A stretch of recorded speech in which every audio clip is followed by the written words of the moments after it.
আল্লাহ পাক বলবে সবাই দাঁড়িয়ে থাক, নবী আপনি সিংহাসনে বসেন, আজকে রাজত্ব আমি আল্লাহ আপনাকে দিলাম, আমি সবাই দেখুক, সবাই দেখুক আমি কাকে মহব্বত করছি, দেখুক।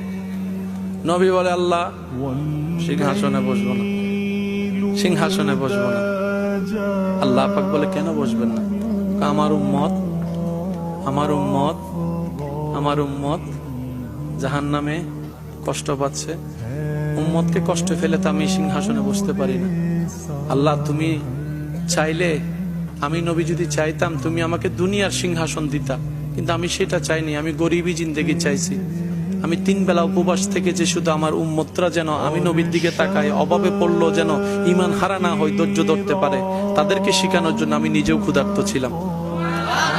ইমানদার ভাইয়ের আওয়াজ দিয়ে বলুন, আমার নবীর কি ক্ষুধার্ত থাকার কোনো দরকার ছিল? নবী যদি বলতেন আল্লাহ প্রত্যেক ওয়াক্তে জান্নাত থেকে খাবার পাঠাও, আল্লাহ কি পাঠাইতো না?